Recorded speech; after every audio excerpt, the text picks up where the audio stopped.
Michael McMorrow coming to you live from the Center for Spiritual Living here in Granada Hills, California. We're in the North San Fernando Valley, a faith community where we welcome all who practice their beliefs in faith and love. So for those of you joining us on the love stream, I am not Dr. Maureen or Reverend Nancy. I'm filling in with the Get Real and Heal meditation. So we're going to do kind of a combination of what you've been doing with Maureen, but we will be having a 15-minute silent meditation that I'll take us into. So if you're joining us online and you're not familiar with meditating, don't let that freak you out. And if you feel like a little fidgety or whatever, that's okay. And we'll get into all that in just a second. But before we get to that, please help me welcome our presider this evening, the mistress of all things animal ministry, Reverend Kathy Lyons. So we can give her some love here. Yeah. Little 60s beat love. Hello, Wendy. Come on up forward in the first couple of rows here, because we're going to read together too. Boy, you came all the way out from Covina today. It's the first time I've been to a Wednesday in person. Yeah, wow. Well, welcome. Thank you. All right, so let's just start by taking a deep, conscious breath and release. As we just allow ourselves to surrender to this moment, this eternal now moment, as we come together for our call to service, which we call lighting the flames of faith.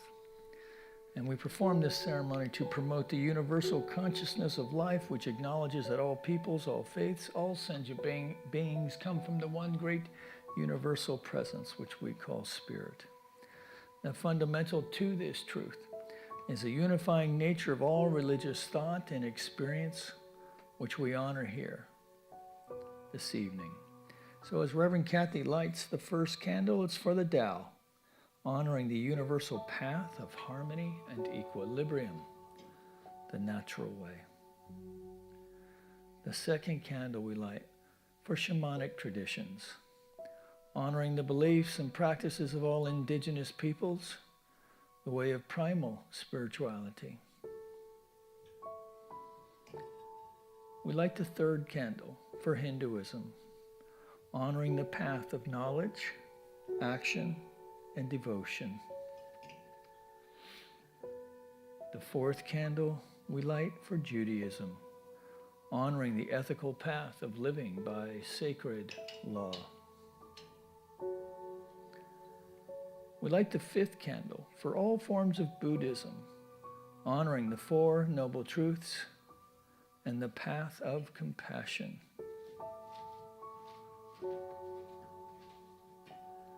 We light the sixth candle for all forms of Christianity, honoring the Christ consciousness as the path of love.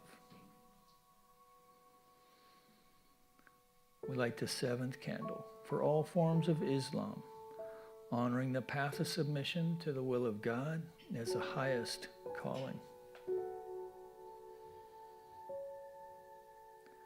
We light the eighth candle for the universalistic religion of Baha'i, honoring the path of unity and peace. We light the ninth candle for all forms of New Thought, honoring the metaphysical path of mental healing through the practice of universal spiritual principles.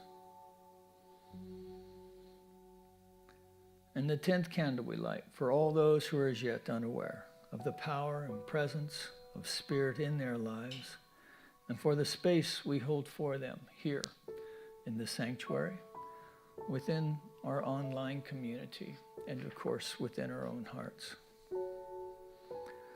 And as Reverend Kathy lights the healing candle, please put silently into the light the names of anyone you wish to have experience the healing flame of God's eternal love.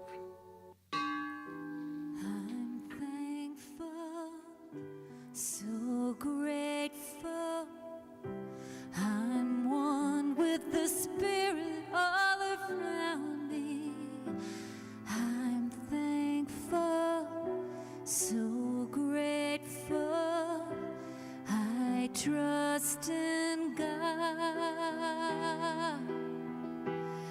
I surrender, I surrender. I'm one with the Spirit all around me. I surrender, I surrender. I trust in God.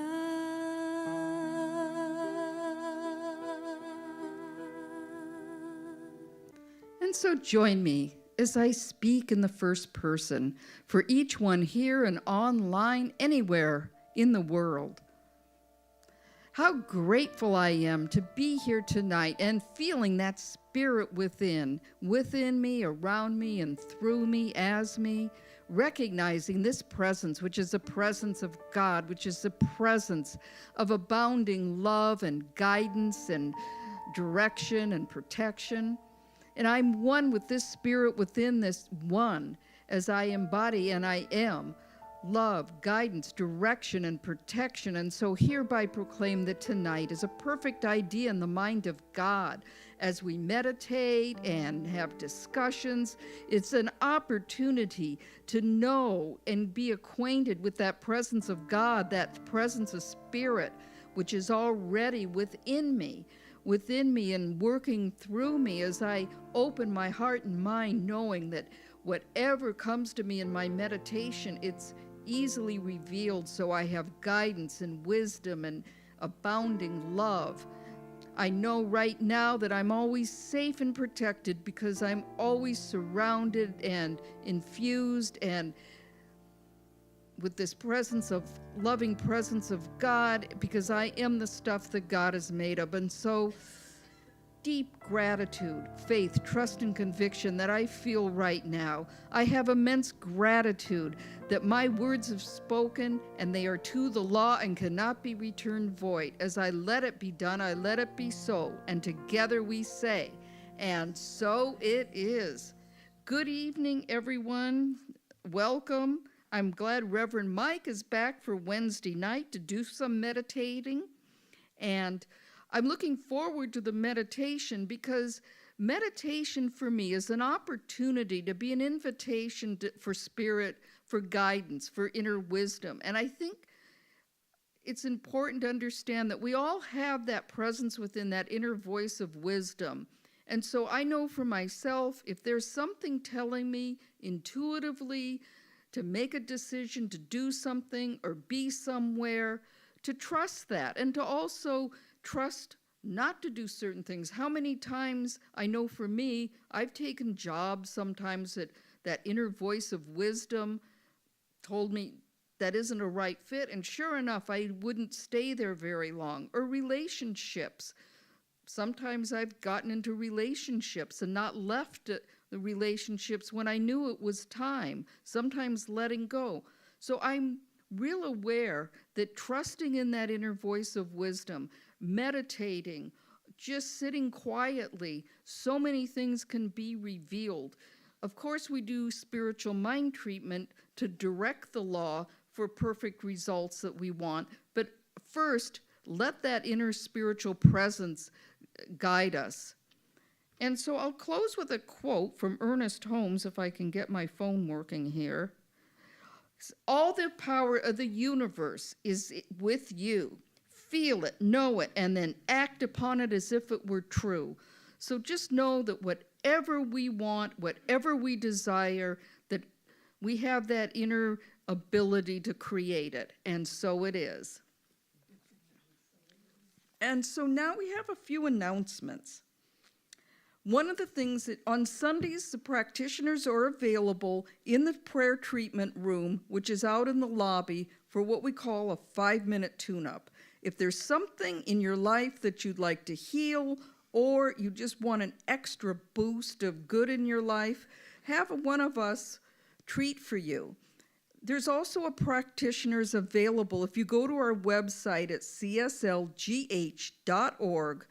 there's a list of our practitioners and ministers. And I encourage anybody, find a practitioner, not only for the 5-minute tune-up, but find a practitioner if there's somebody with where you feel a connection.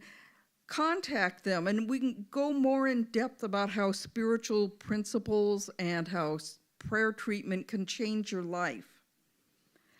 From July 4th from 11 to 3, City Council, along with other collaborators, is sponsoring a 4th of July picnic. This free event will take place at the Granada Hills Recreation Center. There will be a pie eating contest, music, hot dogs, children's game. I'll pass on the pie eating contest, and more. Join the community for fun. And then July 9th at 7 p.m., that'll be a week from today, there's the Spirit of Taizé. The theme this evening is freedom and what it means to us. And Catherine Hack, one of our practitioners, facilitates that. That's also a really wonderful evening to really get in touch with that inner presence with the meditations. July 12th at 7 p.m. is Family Movie Night. The movie for the evening is We Became Heroes. This will be a short there will be a short activity facilitated by youth coordinator Jenny Fox to kick off the night. Enjoy a fun movie with friends, free drinks, and snacks. So, without further ado, I will give it over to Reverend Mike. Okay, thank you. Yeah, so that movie night thing is tied to, we have a reading program, a youth reading program going on right now in the center. And it's on on Tuesdays and Wednesdays. And then today we had a youth orchestra rehearsing. So from Frost and maybe Granada, freshmen. Anyway, it's cool having a bunch of kids around, and with all that you can imagine that's like, the energetic around it, the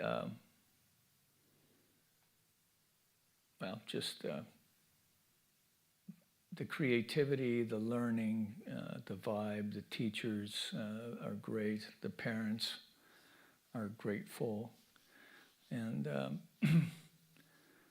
I like that our center is kind of a place where people can come together and do stuff outside of just what it is that we're doing here.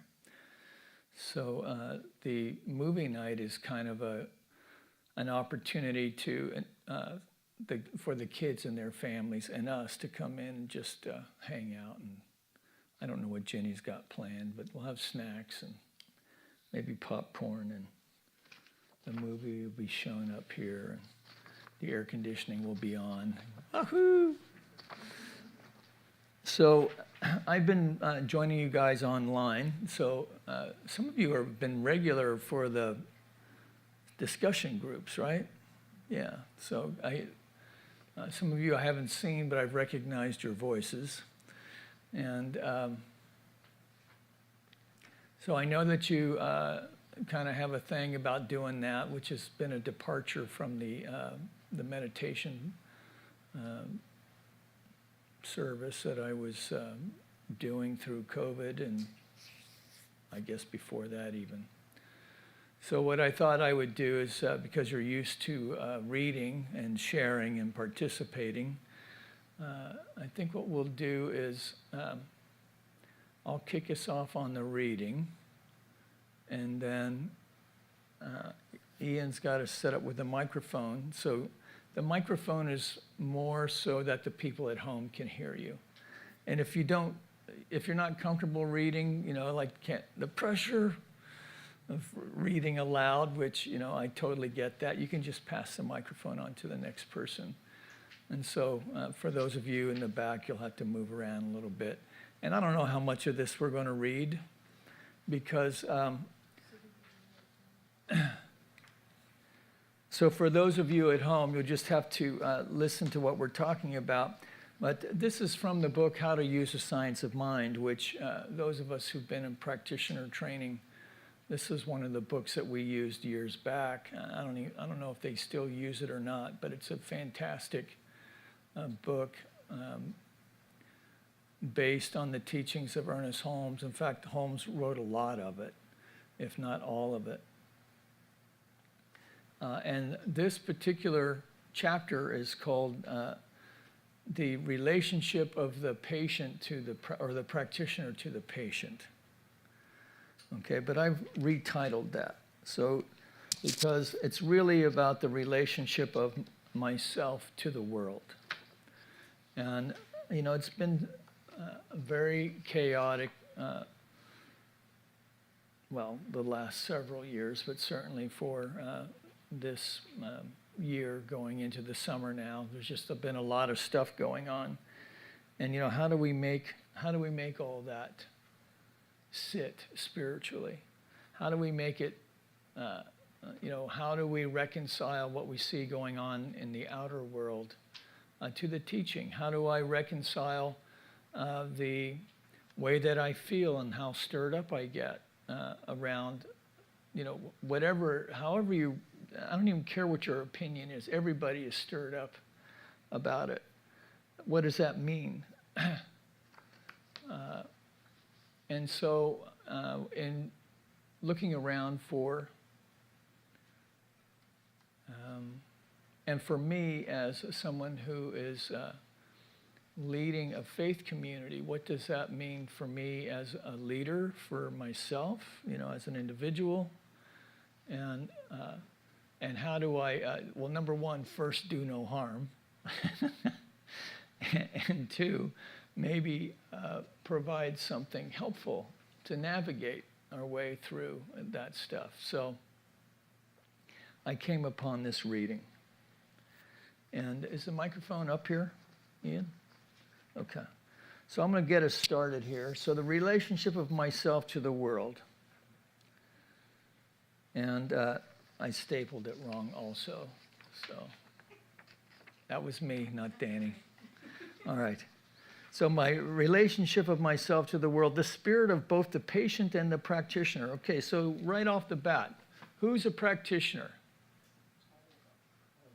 Everybody should raise their hand. Why? Because we're practicing what? We're practicing our spiritual philosophy, which hopefully is science of mind most of the time. But, you know, it might be Christianity. You know, I find you know, because I'm a Jesus guy, but I love the Buddha too.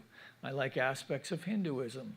You know, I'll even hug a tree once in a while when I really feel like, you know, I love going up to a Melviny, as you know. So, whatever you understand, your relationship with the divine to be, and your practice around that makes you a practitioner. So the spirit of both the patient and the practitioner is God, the one spirit. This is why Jesus said that we should not judge others, because if we do, we shall be judged by the same judgment. I'll let that resonate. Judge not that ye be not judged, for with what judgment ye judge, ye shall be judged, and with what measure ye met, it shall be measured to you again. I'm so glad we don't use the King James Version anymore. This goes beyond, so here's the next line. This goes beyond charity and tolerance. It strikes at the center of reality, large R reality, meaning spirit. It strikes at the center of reality itself. Only in a spirit of love, understanding, and unity can there be wholeness. The practitioner identifies both himself and the world with pure spirit, refusing to admit any detachment from this spirit, either in themselves or in the world. Love is the great healing power, a love which sees through human errors, so that infinite, which knows nothing outside itself, nothing different from itself, nothing other than itself. Always we shall see that spiritual mind practice is a combination of love and law. Love as impulsion, law as propulsion. And the law they're talking about there, the law of cause and effect, all right? And it is through love that we arrive at a state of union. The slightest block to this love inhibits the manifestation of its union, whether this block takes the form of cold criticism, indifference, intolerance, or the feeling that I am right and you are wrong. So let's start with Sharon here. Sharon, do you want to read? So we're at these attitudes, the second paragraph there. These attitudes the practitioner must refrain from. He must see that everyone is struggling toward the light. He is one who is holding out a helping hand, gladly and willingly, feeling it the greatest privilege that can come to him. Out of his assurance that God is all there is, out of his knowledge that the law of mind in action will execute his word. He travels along the path of self-discovery for himself and others, sometimes blindly feeling his way, but always with an assurance that there is a way, a truth, and a life. Thank you. So what that means to me is that so many times in the teaching we get caught up with thinking we have to say the right word in the right way and I got to use this step and that step and I forgot to be grateful and then I didn't release and boom, boom, boom, boom, boom, boom, boom, right? What we're doing is we're working with consciousness, and a consciousness that is based in what? In knowledge? Not as much. In love. Okay? So that love informs knowledge. Love informs law. Love informs our experience. Okay, Annette. So this is what we're going to be kind of meditating on, by the way. So we're at the third paragraph. We should waste no time. We should waste no time in futile arguments as to what religion or spiritual outlook is right or wrong, but gladly accept the evidence of anyone's prayer and faith as a demonstration of his belief. Too much time is lost in arguing whether or not one's philosophy is the only correct one, his religion the only true one, his method of procedure the only effective one. Let us leave these arguments to the contentions of smaller minds and try to find the thread of truth running through all systems. Let us build in the affirmative and forget the negative. Yes, thank you. And what's your name again? Linda. Linda. Okay, thank you, Linda. All right, Jennifer. Time spent in unprofitable arguments is a waste of energy. Thousands of other persons have done what we are trying to do, and without incorporating the particular ideas we employ. They have not said their prayers or made their affirmations in the same way, but if they have gotten a result, they most certainly have used the same principle. Okay, thank you. Anybody have anything to say about that? Okay, let's keep moving on then. In this practice, we learn to take everyone right where he is and build on the affirmative thoughts he already has.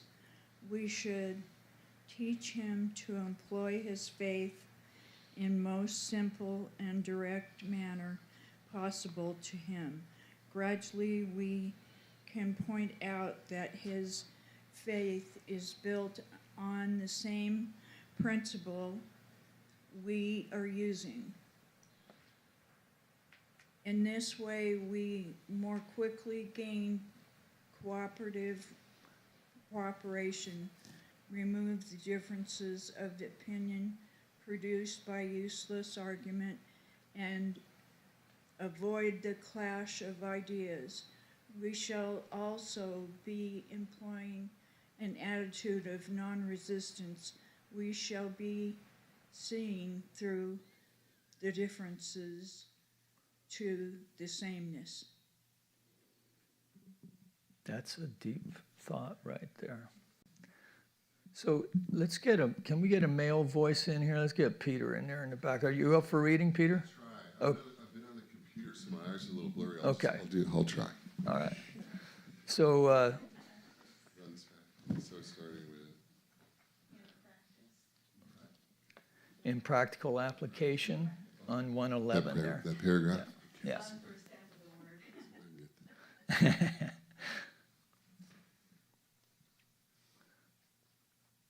In practical application, when a practitioner finds someone who is dogmatically opinionated, over-argumentative, and resistant, instead of setting up a barrage of audible argument, he should silently treat to know that there is no resistance to the truth. In this way, he will be treating the resistance as he would any other negative state of consciousness. Thank you. Right, so treating, when he's treating, what he's doing is he's working within his own consciousness to shift his line of thinking from where it currently is to something else, and aligning, right? Actually aligning with the divine intelligence.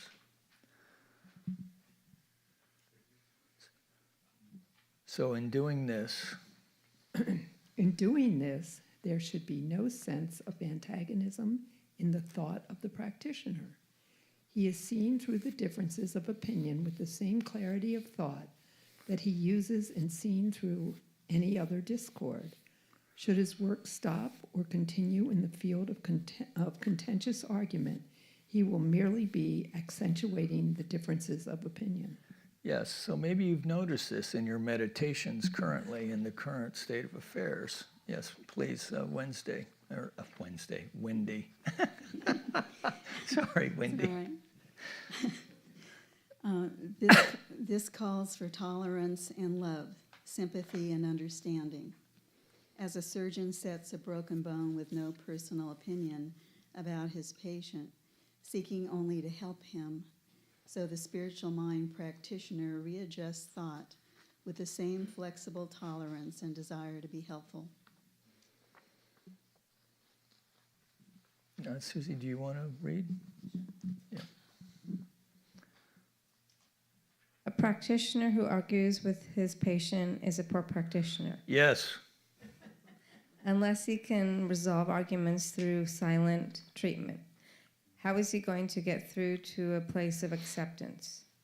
The scientific practitioner realizes that too much argument of itself is a part of the condition which needs to be changed.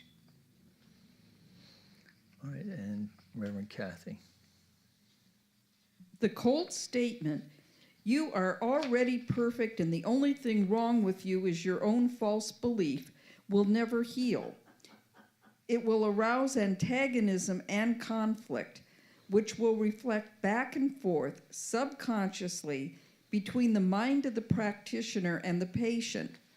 The patient comes to the practitioner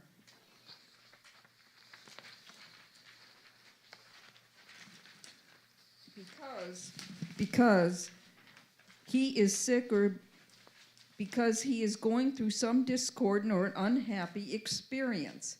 He should be received in sympathy and with love, with tolerance and understanding, and never with a lofty attitude which looks down from the heights of his own conceit, either in pity or condemnation. This attitude cannot heal. Okay.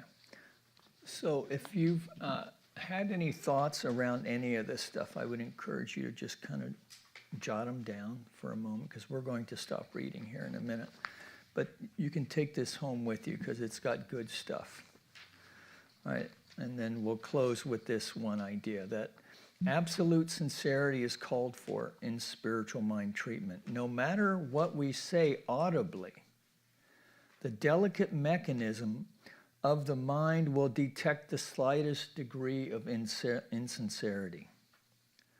So we must be sympathetic with the world, even though they may not agree with our viewpoints. Just as they could not conscientiously, just as we could not conscientiously criticize the world because they have a broken limb, so we should not criticize the world because of emotional disturbances. We are not setting ourselves up as a judge of human conduct. We are trying to help the world come to an inward sense of its own spiritual realization, of its own life rooted in pure spirit. Now,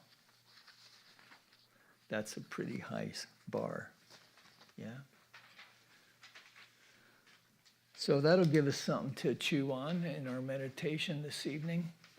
So if you're new to meditation, all we're going to do is a very simple practice. We're just going to set down the papers and the pens, get comfortable, get all the wiggles and jiggles out. Those of you at home, if you're still with us, just get yourself, if you're at home, I would encourage you to not lay down, but I mean, you're at home, so you can do what you want. But if you want to actually meditate rather than just doze off, I would encourage you to sit comfortably in an erect and conscious way. And we're just going to take a deep breath together and then feel the exhale. We're just allowing ourselves to drop into this moment. And we'll bring the Om and Bros down just a wee bit for just a moment. And we're just paying attention to the movement of the breath in the nostril.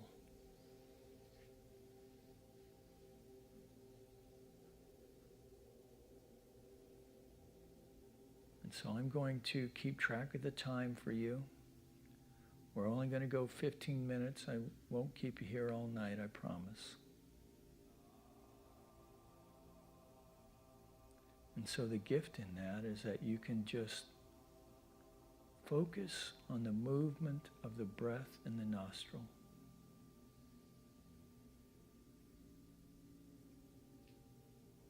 With each exhale, just releasing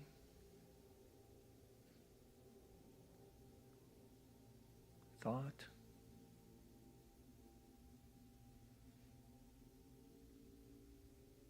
so we're not struggling to not think, because that only creates struggle. We're simply focusing on the breath.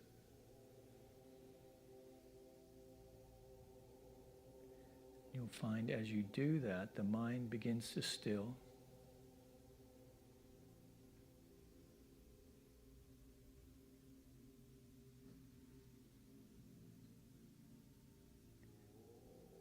And if a thought arises, as it will,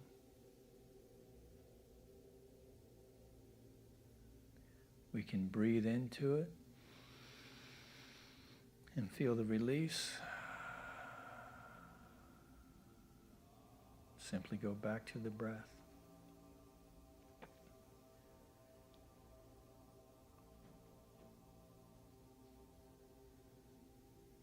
Some folks work with a mantra like, God is, all there is, God is, all there is.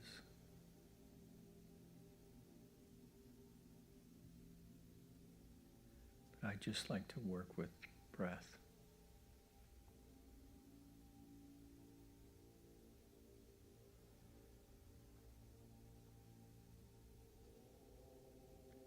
So we're going to scan the body from the bottom of the feet, bringing our attention to the bottom of our feet, up the leg, and if we find places of tension, we just breathe into it. Sounds weird, but try it. And then on the exhale, you will feel it unwind, the tension unwind.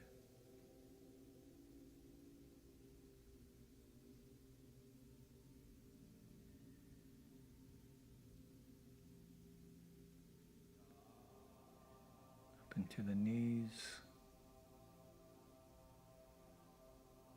Sometimes we hold tension there by twisting. Just breathe into that, release that.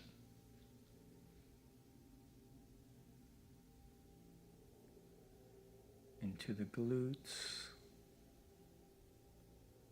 sit bones,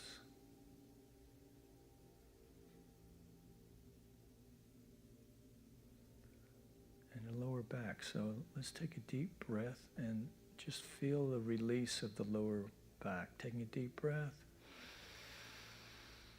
and release.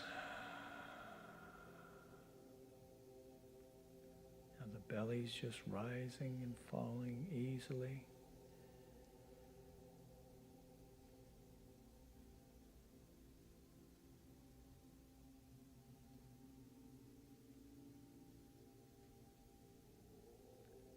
Breathing up the spine.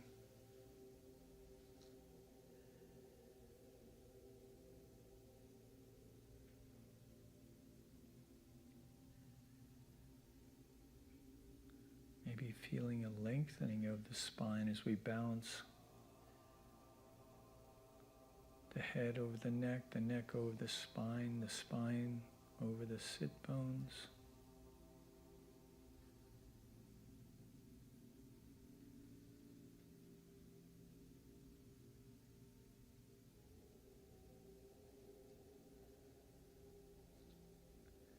And the ancients teach that there's an energy exchange that goes on through the energy centers in the brain, from the root at the sit bones to the crown of the head.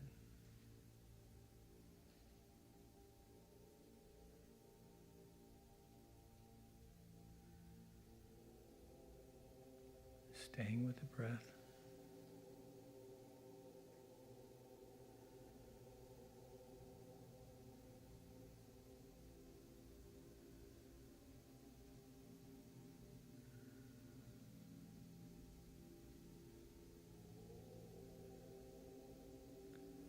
So on the next inhale, hold it for just a second, and then on the exhale, feel your face release.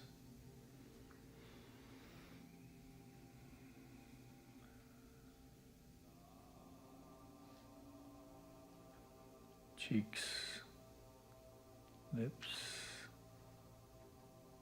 nose,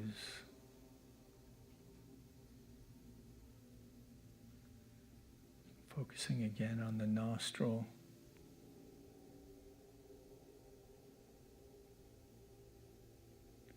And see if you can detect the movement of your breath on your upper lip.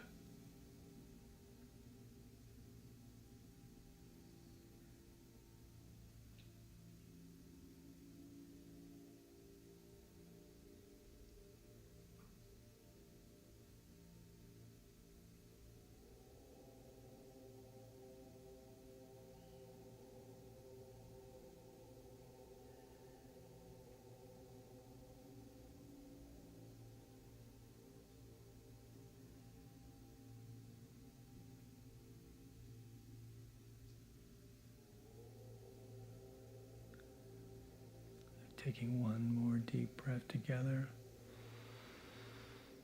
On the final exhale, as we move into the silence now, focusing on the breath for about 10 minutes or so.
ourselves gently back into the room, staying with the breath.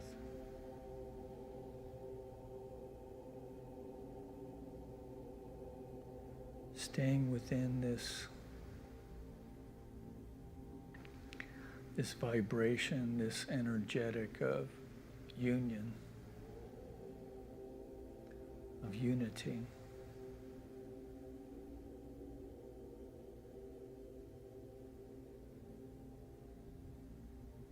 We breathe now into our heart center, imagining with me that there's the flame, the spark of the divine within the heart center. And with each in-breath now, we are fanning that flame.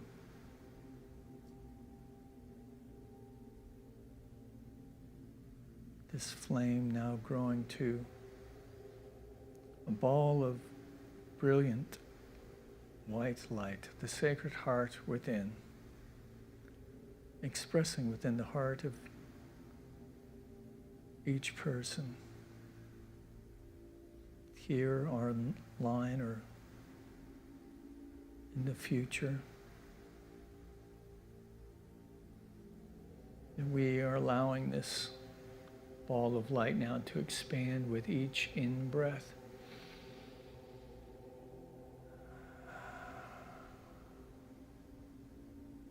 And feeling the expansion of the energetic of love itself, activated by the breath,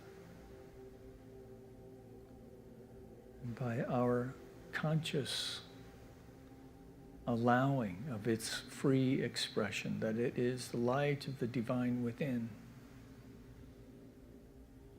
commingling with the light of the divine which we are breathing in, this notion of God being everywhere present. So it is within every breath we take, commingling with the body temple, releasing, fortifying the body. So for those dealing with physical health issues, we are knowing a consciousness of health through the lungs, through the circulatory system. Every aspect of the body temple is resonating with this energetic of love.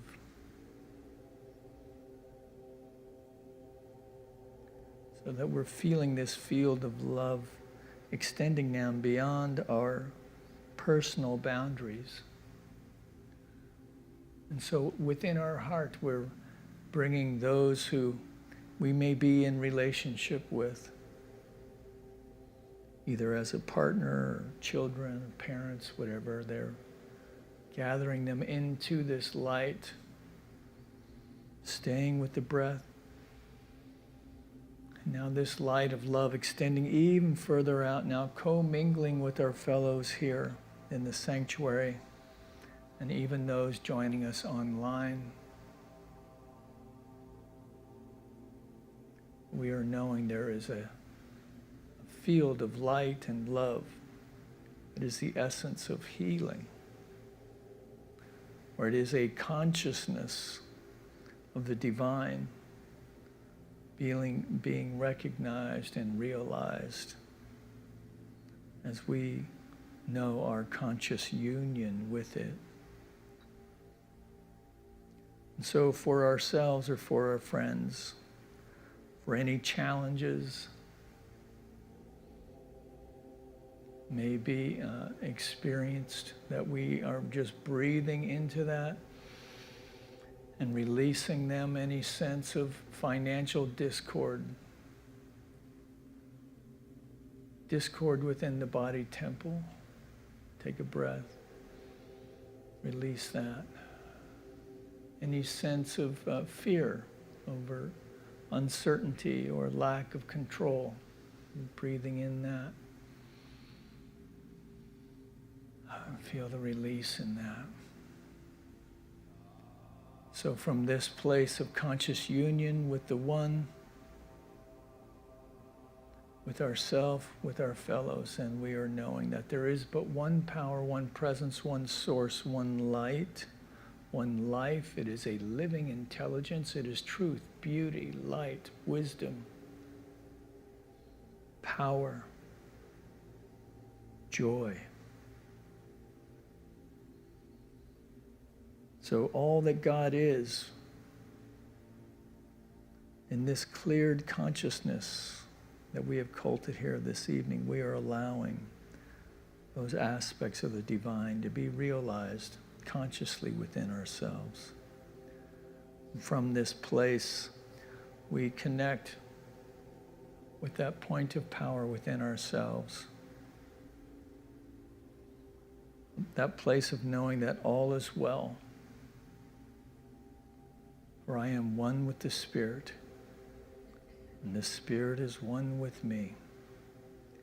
And I am one with all life, and life is one with me.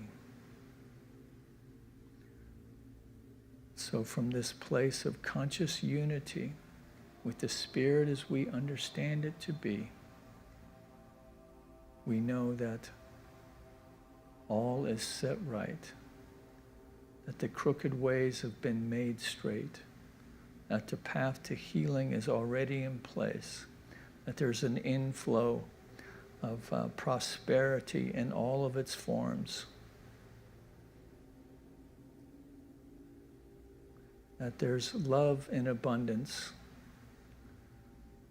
and the promise of what love carries with it: creativity, joy, connection, a sense of oneness with the world. We take one more breath, feeling a deep sense of gratitude for this moment, a gratitude for the consciousness that brought us to this moment, gratitude for the many friends and family, for the love in our life, for the ways that our life is supported in safety, having a place to lay our head tonight, having spiritual community. One more deep breath. In gratitude now, we're just releasing the words spoken here this evening, the words spoken on the hearts of anyone hearing this treatment in this moment, that we're just releasing it all, casting our bread upon the waters of the infinite intelligence, acting as law, that knows only to say yes. One more releasing breath together. A final release. We let it go. We let it be so.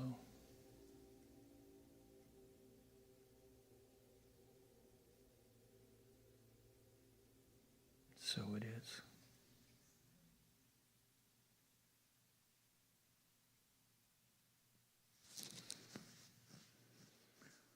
So we have about 5 minutes. If anyone wants to share, Ian will run the microphone around.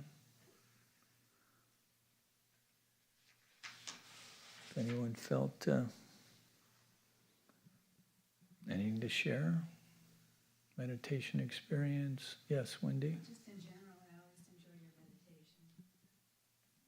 Oh, okay. You mentioned. Okay. Anybody else? No deep thoughts? All right. Well, then I guess we'll get out of here early then. All right. So let's get the practiced Rev up here to do us a closing treatment for this evening. Thank you all for being here. Thank you for joining us online. There is, if you've come prepared for an offering, there's a basket in the back for those of you joining us online. If you can make your way to the PayPal connection at some point, that would be much appreciated. Take it away, Rev. Okay, let's just take a breath and exhaling. And just affirm with me how grateful I am to have been here this past hour, to feel that presence of God, recognizing that beautiful presence of God, which is always expressing through me as whatever I desire, be it wonderful relationships, perfect health, financial freedom, wisdom and wealth, creative expression or guidance, direction, and protection. I'm one with this loving presence of God, of loving relationships, perfect health, financial freedom, wisdom, and wealth, as well as creative expression and guidance, direction, and protection. So I am just so thrilled tonight that I embody all of these qualities, and knowing that any desire that I have in my life, whether it's wonderful friendships, a loving relationship, financial freedom and abundance, perfect health, creative expression, including a perfect right job, and always being divinely guided, directed, and protected. I know that whatever I desire, knowing that the universe says yes, so I just accept it with gusto. And as I give thanks for all that I have spoken, that is now to the law of mind, as I let it be so, and together we say, and so it is. Woo! That was a good one, Rev. Yeah, that minute kind of got me all Thank you. All right. up, yeah. Good evening. Safe journey.